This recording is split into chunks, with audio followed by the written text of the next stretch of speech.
Welcome back to the Crochet Creative. So it's my friends over at yarnspirations.com. This is one of our own designs called Through the Forest Afghan. It's using Caron original cakes. It's the Caron cake. So let's begin today. You can either chain 129 as per the pattern, or you can do multiples of 16 plus 1. So for sample reasons I'm just going to do a small sample with you, so I'll use the multiples for myself. So I got two different yarn strands coming from two different balls. I can have one from here and I got one from the other one, and they're both a different color, so I'm going to create a marled look just to begin. So you want to treat them like they're one yarn strand. So it's a way of thickening up your yarn as well. And then put it onto your size L 8mm crochet hook. So you can either chain 129 or chain in multiples of 16 plus 1. So let's do the 16. So I'm just going to go 1, 2, 3, 4, 5, 6, 7, 8, 9, 10, 11, 12, 13, 14, 15, and 16. So that's one chevron that is in the blanket. So 16 makes up one. So when you're looking at it from this perspective, you're thinking, wow, that's a pretty wide afghan once you get to a certain size. Remember that it does go up and down pretty sharply. So what you think is as wide as it's gonna be, once you go across the first time, it's gonna condense your chain down.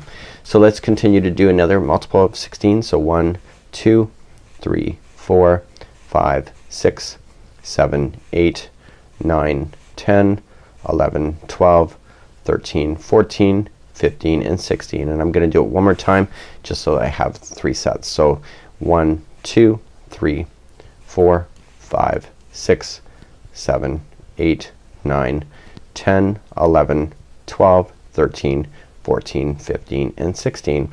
Once you're satisfied with the width of it, or if you change 129, if you change 129, just get ready for the next row. But if you've done your multiples of 16, don't forget to add 1 at the very end to keep this chain in balance for the rest of the afghan.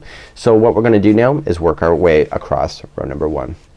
So let's work our way across row number 1. So we're gonna go second chain from the hook, and then we're gonna go just get to the back hump only and just insert in.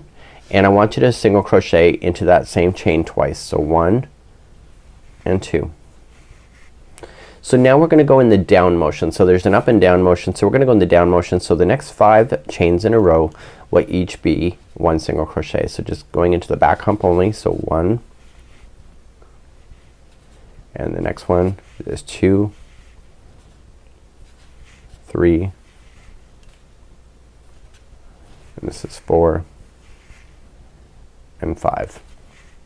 So this is in the down motion. You'll see it happen in just a second. So the next 2 in a row are gonna be 2 single crochets together. So go into the next chain, insert in, pull through, and don't finish that stitch. Just go into the next chain after that, insert in, pull through, and now you got 3 sets of loops. Okay, so just make sure that you're looking at these loops as if they're one string. I know it appears separate, but continue to look at them as if they're one. So you have a total of 3 loops on there, so pull through all 3.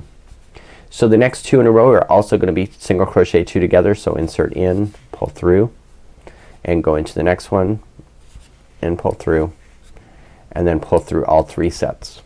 Okay, so you got that good. So that's the very bottom of the chevron.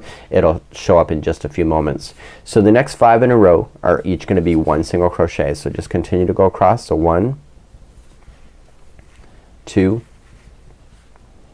and this is 3, 4, and 5. So now you can kinda see it's kinda got the bend going on here at the base. See that? So now we're at the top of the peak. So the next 2 in a row are each going to be 2 single crochets into the same stitch. So 1, and making sure that the yarn is going into my hands properly. So that was 1, and the second one into the same one, and into the friend right next door, the next chain is gonna be 2 single crochets. So 1 and 2. So that causes the bend so in the top of the valley. Okay, so you kinda see it coming down. This is gonna then start coming down. So the next 5 in a row are each going to be 1 single crochet each. So you got 1, this is 2, this is 3, 4. Make sure you get both strands at the same time when you're going to wrap. So let me recount that. So 1, 2, 3, and 4, and then 5. And now you're at the bottom of the valley again. So the next 2 in a row are going to be put together. So single crochet the two together. So just go into the next one, pull through, go into the next one after that and pull through, and then pull through all three sets of loops and do it one more time. So the next one, pull through, and the next one, pull through, and then pull through all 3 loops, and then go back up the hill. So you'll do 5 going back up the hill, and then the next 2 are 2 single crochets into the next 2, and then down the hill. So just continue to go in that fashion, and you should have a zigzagging line at the end of your row. So please do that, and I'll see you at the end of this row. I'm showing you how to finish off. So when you finally get to the end of the row, these 2 are together and then these 2 are together. The yarn happened just to change on its own. That's what makes it kind of fun. So that as you're coming back up the hill, the next 5 in a row will each be 1 single crochet. So 1, 2, 3, 4, and 5, and that will leave you with 1 chain left over, and in the final chain you will put in 2 single crochets to bring this row to conclusion. So this is the only way that you're gonna do row number 1, and then we're gonna turn our work and then begin row number 2. So let's turn our work, and in row number 2 we're gonna start establishing the moss stitch which appears within this pattern. So let's talk a little bit about that let's talk a little bit about that. Well, that's all, folks. Hopefully you're enjoying today's tutorial so far. So we're gonna create what is called the moss stitch. So it's a combination of doing different kinds of ideas when it comes to this particular stitch. So what you're looking at here is that when you pull it apart, you can clearly see that there's a gapping space, and then single crochets are working into these spaces. So this is the moss stitch. This is used a lot in color pooling. I don't think that you can use color pooling concepts for this particular up and down motion. So we're gonna be creating what these spaces are, and then once we get to row number 3, the rest of this afghan is just completing the same thing as row number 3. So I have to get you to row number 3 basically as the bottom line. So let's begin row number 2, and we're gonna start establishing the gapping spaces. So we're gonna chain up 1, and into the same one that you're coming out of, you're gonna put 2 single crochets into that one. So 1 and 2, and we're gonna start heading down the hill. But before we do, we have to chain 1 first, and we skip the next stitch and just single crochet in the next one after that. And then we're gonna continue, so we chain up 1 again, skip the next stitch, and single crochet in the one after that. Okay, make sure you get all your strands. If you're new to doing double stranded, sometimes this can be a real pain, but you will get used to it. It's not a big deal. So then chain up 1, and now the next, you're gonna skip the next one, and the next 2 are gonna become together as a 2 together single crochet. So skipping the next one, go into the next one after that, pull through, and go into its friend right next door, pull through, and then pull through all 3 loops. And you're gonna do that again. So go into the next one right after that, pull through, and the one right after that, pull through, and then pull through all 3 loops. And you're gonna start working up at the top of the hill. So you're gonna do that at the base of your chevron to create that momentum, right? So now you're gonna chain up 1, skip 1 chain, and single crochet in the one after that. And then you're going to chain up 1, single crochet the second chain, so skip 1 and go into the one after that. So single crochet in the second stitch, sorry. So you should know that in between the base and the tops there will only be 2 single crochets that sit by themselves. So it's chain up 1 and skip the 1, and now what you have here, these are the 4 that are in the top of a valley, or top of a hill. So you skip the next one and single crochet into the one after that, and you're gonna do that twice. So single crochet into that same one twice. That's 1/2 of your hill, and the other half is in the next stitch right next door. So it's gonna be 2 into the same one in the next one here. Okay, so that's gonna happen every time you're at the top of the hill. So now you can see that you've worked your way down and gone back up, and now you're at the top of the hill. Now you're gonna go back down. So to start, chain up 1, skip 1, and single crochet in the next. Chain up 1, skip 1, single crochet in the next. Chain up 1 to begin, skip the next one, and put the next 2 together. Okay, this is the base of your hill, and you're gonna do that again. So the next 2 are gonna come together. And then chain up 1 and go back up the hill. So skip the next one, single crochet in the next, chain up 1, single crochet in the next one after that, chain up 1, and now you're back at the top of the hill. So skip the next one, and the second one after that is going to be 2 single crochets into the same one, and then do 2 single crochets in the friend right next door. And you're gonna continue to do that all the way across. You see how the coloring changing is actually really neat. So this is called marled yarn when you do this. So chain up one, go back down the hill. So skip one first, single crochet, chain up one, skip another one, single crochet, chain up one, skip one, and then put the next two together. And then put the next two together. You're at the base of the valley here. And then chain up one, skip one, and single crochet going back up the hill. Skip one, single crochet in the next, and then at the very end of this, when you hit the very end, you're going to chain up one and skip one, and the very last one here will be 2 single crochets into the same one, and you're going to end. So just leave everything on your hook for now, and you can see that you've gone up and down in the motion, and you can see that it's really starting to turn out really quite lovely. So let's begin row number 3. We're gonna turn and work, and row number 3 is the repeat for the remaining of your blanket. So this is all you need to know then is row number 3.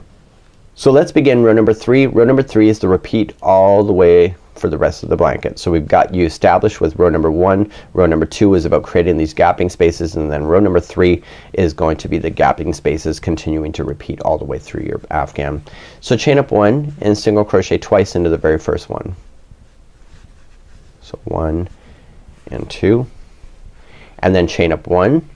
And what you want to do is that you want to look for the chain one space that you created. So there's a stitch, here's the chain one space, single crochet right into the space, and then chain up one, and then just pull it apart and go into the next chain one space and single crochet, and then chain up one.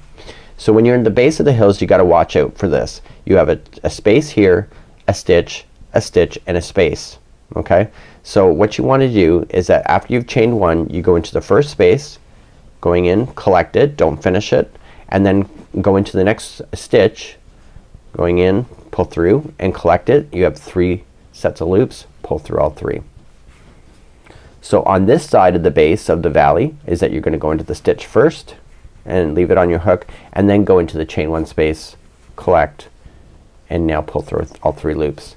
So when you start off in the base here on the one side, you're going into a gap and then a stitch, and the other one is a stitch and then into the gap. So let's work our way up the hill, chain up one, and look for the next gap space, single crochet right into it, chain up one, look for the next gap space, chain up one, and now you're at the top here. So you got your 4 single crochets right at the top. So you skip the next stitch and double crochet, or sorry, single crochet twice into the next stitch, and then go into the stitch right next door to it, and you're gonna do 2 single crochets there, and then you're gonna work your way down the hill. So chain up one, okay, and go right to the next chain one space, single crochet, chain one, go to the next chain one space, single crochet, chain one, and then the next space and the stitch are gonna come together. So go into the space first, collect it, into the stitch, collect it, and then pull through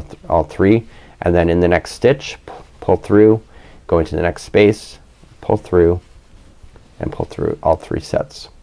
So to go back up the hills, chain up one, going into the chain one space, single crochet, chain one, go into the next chain one space, single crochet, chain one, and now you're at the top of the hill. So skip the next stitch, 2 single crochets into the one after that. You're at the top of the hill, and then 2 single crochets into its friend right next door, and then work your way down the base. So let's go down the base, and then let's go back up, and we'll be at the end of our row. So you just keep on going up and down the whole motion of the ocean kind of idea. So chain up one, going into the chain one space, chain one, going into the next chain one space, chain one, and then go into the next chain one space, and then going into the stitch right after it. Okay, then go into this next stitch, and then the chain one space, collect it, and then just put them together, chain one to begin, and then start working your way up the final hill. So just going into the space, chain one, going into the next chain one space, single crochet, and then chain one, and then finally you're at the very end. So skip the next one and then single crochet twice into the final stitch at the top of the hill. So this chaining of 3, or this row 3, is basically the repeat pattern going this whole thing, And so let me just show you again, just to get you started and making sure you're on the right track. So you're gonna chain up 1 and single crochet twice into the top one, and then you're gonna chain 1 and then just pull it apart. You can see it. It's a chain 1 space going into that one, chain 1 going into the next chain 1 space,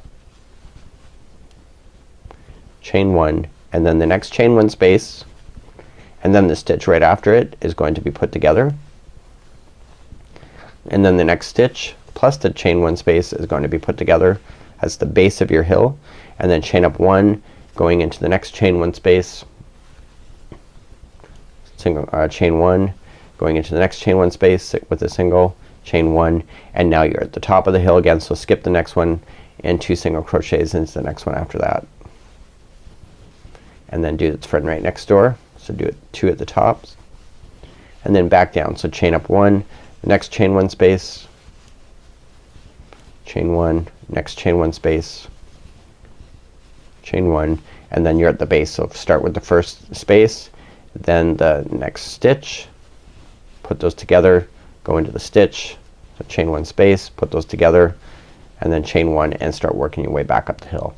So right into the space, chain 1, okay, single crochet, chain 1, and then you're at the top there. So skip the next one and then 2 single crochets in the next one. So that's all you're gonna do with this, and the yarn will change color on its own, and it's a really neat idea. So this is a marled look versus putting the yarns together when the yarns are matching exactly with the same colors. So this is how you do this stitch. This is through the forest afghan.